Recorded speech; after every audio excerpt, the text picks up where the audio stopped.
everything that you want is vibrationally already available to you. It's ready for you to pluck and take. That fruit is ripe on that tree. And the second that you wanted it, Source became it. Source answered it.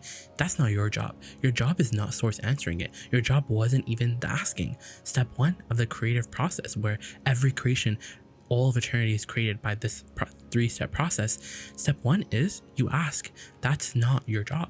Asking naturally happens. These preferences are shooting out of you like rockets, and even if you don't put words to them, the universe hears your vibration, and so it goes into the vortex. And step two is Source hears what you want and gives it to you. It's given to you by Source. You don't have to worry about the absence of your desire. You don't have to worry about if your desire exists. If you want it, that means that Source can supply it, and it can come to fruition. But the physical manifestation fruition is all about step three. That's where the physical manifestation happens. And in order to really have the physical manifestation, you need to be in the receiving mode of your desire. So when life causes you to ask for something, you want it. You know what you don't want. And so you know what you do want. This rocket is launched out of you. So when you know what you do want, usually what you don't want is still so much more active in your mind, because the absence of what you wanted, that's where your desire was born from. Your desire was born from the absence of what you want. So right now, in the reality that's tangible to you right now and is translatable to you, the absence is still very much active. And so that naturally slows down your desires, because that's the nature of a reality, of a time and space, where you can translate this reality into five senses, because you're able to translate the absence of what you want. And so you focus on that. So you don't go with the rocket. You don't go with the expansion. You don't become the version the Source is beckoning you to follow and to become. You don't go with that rocket. And you know why? Because the absence, the reality is so enamoring. Reality is so enamoring. And that's usually the only reason why all of your desires slow down. All of your desires really slow down, not because Source isn't answering it, and not because it isn't there, and not because the path of least resistance is always being revealed to you, is that you're not able to hear it. And you know why? You see, when you came into this body, the reason why this contrast, the asking, didn't really bother you, and the reason why you were even down to sometimes leave Source energy to even experience what you don't want, was because you understood, when I know what I don't want, I will know more clearly than ever onto this entire universe what I do want, what I want, not what people want, but what I want, my preferences. And so instead of talking about what I don't want, I'm gonna go and talk about what I do want now. But what you don't want is so much more active, and that's really your work. You have to ignore reality. Ignore reality is truly the task that you must really undergo, and you must build the habits around, and you want to grow and expand that ability, because that's the thing. All of our human friends, everyone watching this video and beyond, all of you have this one diagnosis, and that is you all are so observant of reality. You're looking at reality so much, and when you look at reality, you cannot help but notice your expansion. You can't help but notice what you've expanded to, and you can't help but notice the distance between you and where you want to go. You can't help but notice that gap. You can't help but take score of your scoreboard. You can't help but do that. And so we're saying, well, that's not your fault, because you are in this world where you're translating reality, and reality has not yet caught up to the vibrational version, because that's your work. You have to be in the receiving one. You're the translator. This is a note on reality. Reality is whatever you're translating. If you're not here to translate reality, then your perspective is not in the mix. So that to your consciousness, this reality, this translatable reality, is not here. This is not one reality where we are all, or you are all, agreeing on and seeing together. Everyone is living their own experience, and there is a lot of vibrational compatibility, because we all see certain things and we all agree on many things. But truly, your life experience is built on your perspective, and you can't get more or you can't get less than your perspective. And so if law of attraction is giving you everything that you are matched to, and whatever you're matched to is whatever you're matched to, because there's no exception in the law of the universe. There's no exception in the law of attraction. So that means that if you're getting what you don't want, that means that in this stick of presence and absence on whatever subject, because every subject is really two subjects, that means that you're more in balance of thought, you're more thinking about the absence of what you want, because the absence is what you have. So when people talk about money, they can offer all the affirmation in the world, they can offer all the scripting in the world, but every time they think about money, they're going right to the absence of it, because that's where their most dominant vibration is on. And you want to learn how to shift that. But see, feel the difference in shifting vibration and shifting how you feel and shifting your beliefs, because many of our teachers who are so well-meaning and who are really so smart, they'll tell you, you got to get a pen and paper out and you got to talk about your beliefs, you got to rewrite them, you got to update them. And we're like, even you even heard some of that from us, you have to go up the emotional scale. But feel the difference between that effort and just going to the daydream. Going to the daydream is what this video is all about. We're going into the daydream. The daydream is this place of non-resistance. And when you were younger, this resistant free place was where you lived. You were in school and you were in a classroom at a time that was way too early with a teacher that you didn't really like, and you were listening to a subject that was probably something that was so out of your your interest, and yet you were standing there, you were sitting there at that desk and you were daydreaming, you were having these fanciful thoughts that were frivolous. And then people around you were like, hey, the teachers around you, the adults, the big people around you were like, hey, you can't be daydreaming, you got to be here in this sucky reality. And so you came right back crashing to the sucky reality, and then you realize there's not really much going on here, because I'm a natural harmonizer. I'm gonna harmonize with whatever I can harmonize with. And here's the thing, this is really interesting. That feeling of dread that many of our deliberate creators feel, and just humans in general, that feeling of misalignment, that feeling of emptiness, is really because you're looking around a reality, you're looking at something to understand you, to harmonize with, because you're a natural harmonizer. But you didn't come to harmonize with this what is reality, or this physical reality. You came to harmonize with this vibrational reality, with this vibrational you, because you really are two aspects. And in every single moment, it really is this juncture point between the physical you and the non-physical you. And every time you're feeling good, that means that you're letting more of your non-physical intelligence and presence and self into this moment. And that's what you really want to do, not because non-physical energy needs you, not because you're less without it, but because it's just not fun. Why would you be less than you are? You want to be the whole version of you, because that's what you came here for.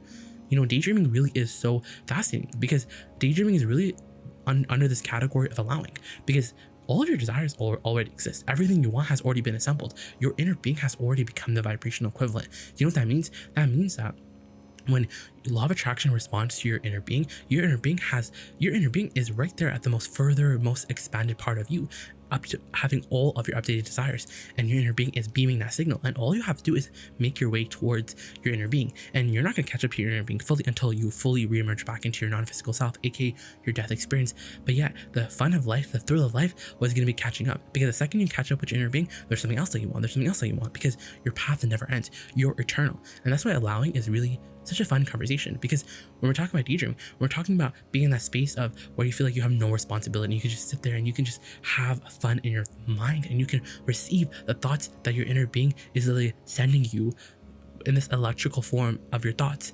That's what daydreaming is all about, and that's what allowing is all about. But you see, allowing, and we're going to talk more about daydreaming, but allowing is so interesting, because when we're talking about allowing, what we are really talking about is having fun. We're talking about ease, we're talking about flow. Because allowing is kind of a scary subject, because it's like, do I really just allow? Can I really just expect things to come to me? Because if I just expect things to come to me, if things are just coming to me, what mysterious force is giving it to me? Your inner being, law of attraction, momentum. Law of attraction is your inner being already has everything that you want. Your inner being is what you want.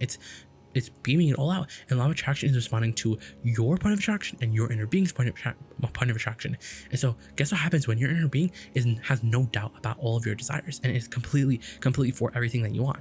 Your inner being is going by the natural effect or the natural byproduct of law of attraction. There's a lot of strong momentum that your inner being is going to build, but you're not going to be able to feel that or experience that until you get into the receiving mode.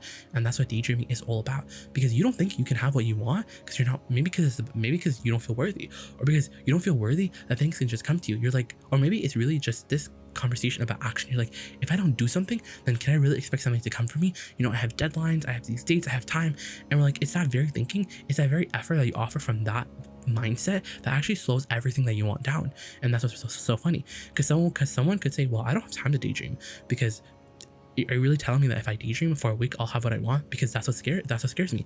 What if I daydream and spend a week daydreaming and I feel good? Yes, but the money that I've been daydreaming about, the trips, all the fame, the fortune, everything that I've been dreaming about doesn't come to fruition, I will be devastated. I will be so sad. I will be so disappointed. And we'll say, well, in that disappointment, you can still daydream again. You can still daydream again and you'll feel better. And then you'll feel better. Because what's the alternative to daydreaming? Observing reality. And we're like, that's just not going to cut it anymore to a deliberate creator like you who cares so much about how they feel.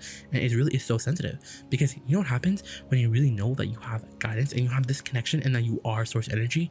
You have to become that source energy, because now you just understand negative emotions. You understand negative emotions in a way that's so unparalleled and is so proficient, effective, but yet sophisticated. You're sophisticated. You're walking around in this world so sophisticated because you just understand. You understand isn't not a secret, but you understand how this entire reality works. You're seeing it for not the face value, but you're seeing it for what it is, which is a game of frequencies or a set of frequencies. And in this buffet of frequencies, you can tune into whatever frequency you want. And remember, daydreaming is just that conversation.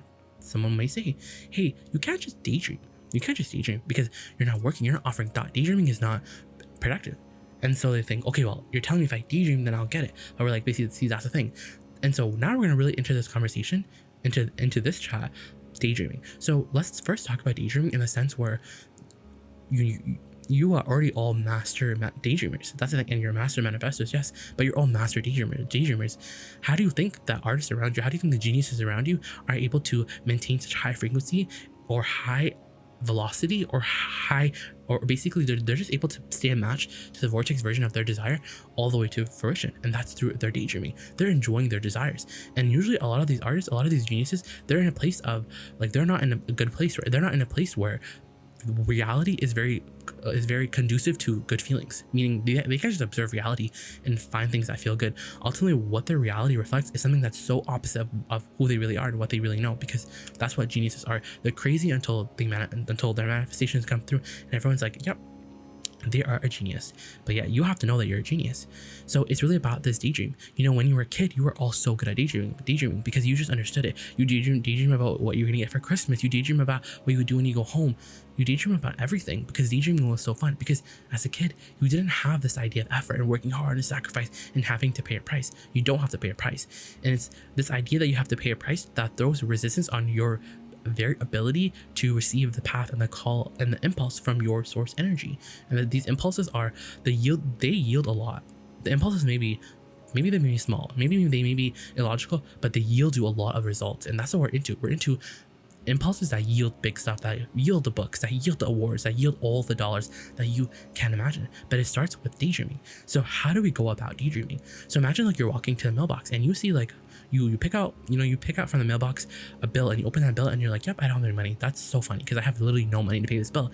And instead of freaking out, instead of being like, okay, like what can I do? What plan of action can I take right now? Where can I get a job? How can I, in an action world, how can I go and get more money? But here's the thing, in this now moment, in this action world that we're describing, you can't just go out right now and make that money. That's something that even we can agree with. But what we do understand is that you right now, as a result of your wanting, as a result of your clear decision to want more money, the universe has heard you. Your inner being has already conjured up all the money. And conjured is not the best word, but your inner being has gathered. The inner being has gathered all the cooperative components. So your inner being is like, okay, so we know how you're gonna get your money, so now you can chill and daydream. So you're like, okay, all I have to do is allow. So instead of me trying to be like, okay, why do I want it? Why do I want to do focus wheel? Why do I want to meditate? Instead of working on your desire, you're just going right into that place of non-resistance where it's, hey, you in your mind literally paying for your bill and just feeling happy. And you know what's really interesting? When the more you daydream, the more your desires feel familiar. Because when your desires are like, yo, well, this is gonna happen to me and it's gonna be the best thing in the world and it's gonna solve all my problems, that's not a desire that you're gonna be seeing anytime soon. Because a desire that's gonna come in, a desire that's really ready to be born out of the vortex and it's ready to come into your physical reality, that's a desire that when you think about, you're just like, yeah, it's logical. It feels real. It feels like the logical next step. It feels like, yeah, it's just who I am. I can't help it. It feels like that. And the more you daydream about these big, quote unquote, big desires, the more you dream about any of your desires, the more you dream about being able to pay your bill, the more it seems familiar to you. And guess what happens? Maybe it'll be a week and you won't have any money, because you know what happens? You have such a proclivity around the subject. You have such a habit about this subject that 10 seconds of daydreaming about you paying your bill in your mind and feeling happy, that's not going to cut it. It's not going to cut it. And that's why we're saying when you're daydreaming is really this conversation about allowing. When you do anything that takes you to that high flying place, that takes you to that place of non-resistance, don't expect results instantly. Physical ones, emotionally, you'll have all the results that you want because you'll feel good, you'll feel right, you'll feel clear, you'll feel ready, you'll feel invincible, which is how you are meant to feel. Because the one thing that kills your daydreams is that you daydream and you're like, okay, cool, and then you're trying to get there right now. You're trying to make the action happen right now, but that's not what your daydreams are about. Your daydreams have no ability to create. Your daydreams are simply, and this is not the best way to say it, but yeah, this is a good way to say it. It's almost like it distracts you from this reality. But someone would say, well, that's dumb of you. That's completely idiotic. And we would say, well, someone who says that just doesn't understand the laws of the universe. But the thing is, we got you. We understand the laws of the universe. The thing is, there's no way around the laws of the universe. There's literally nothing contrary to it. So you can believe us when we say, and don't just believe it, our words. Feel what they feel. And if they feel good, if you feel like, yes, I feel resonance, then that's how you know that these words are a match to who you are and what you really want. And with these words and with this understanding of daydreaming, of allowing, of momentum, of the vortex of your inner being, of this calling, of source energy, of this emotional guidance system, you can not only get to everywhere you want to go, but you're going to have so much fun. Because that's the thing about daydreaming, is that you can feel good now. You can feel good now. You can control your grid. You can create this grid. And daydreaming is just so fun. Ask those kids, they're daydreaming all the time. Do you remember that time where you were just daydreaming and you weren't even trying to get anywhere? You were just trying to make it through this class. You were just trying to make it through homework. But yeah, no one could control your mind. Yeah, you'd be at school because you had to, and it was very well intentioned anyways, but you were having fun. You were somewhere else in your mind. That's how we want you to be. We want you to be so frivolous, not because it's better to feel good than bad, but because everything hinges on how you feel. It really does. This is a reality that's based on frequencies, and all you literally have to do is broadcast a frequency that matches your desire, that matches your ability, or matches your allowing mode. And your allowing mode feels like clarity, it feels like fun, it feels like joy. And honestly, if the alternative is to observe reality, then daydreaming is all you got. Even if maybe you daydream and you don't get any results because you kill the daydream as soon as it comes, you don't really want to do that. Even if that happens, at least you felt good, because feeling good is what you want. Everything that you want is for the feeling anyways. And as you embark on your journey, and as you daydream, as you spend all of your days daydreaming, and you just love daydreaming, the daydream is more familiar to you than the reality. When that's the case, then the results come really fast, because time doesn't matter.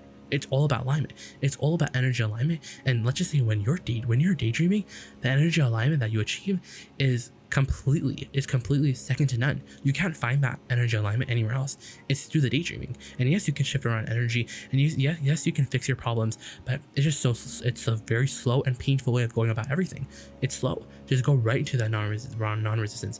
Or connect to your vortex, talk about emotions, and then once you know you're connected, let your mind go. Let yourself experience all of your desires. And yes, even if that means running the risk of you feeling uncomfortable, because you're talking about a desire that kind of attacks or challenges your current belief system. But who cares? Because do you want to lower your desire, or do you want to change your belief system? Do you want to update it? Do you want to keep daydreaming until that desire just feels so normal, more normal to you than your old, outdated, ugly beliefs? Yes, that's just how it is, friends, because we're on the leading edge here, and the world of Notorious is for you. It's for all of us, because we're all in this together. We're all extensions of source energy, and we're all here for the hell of it, because it's just so fun to create.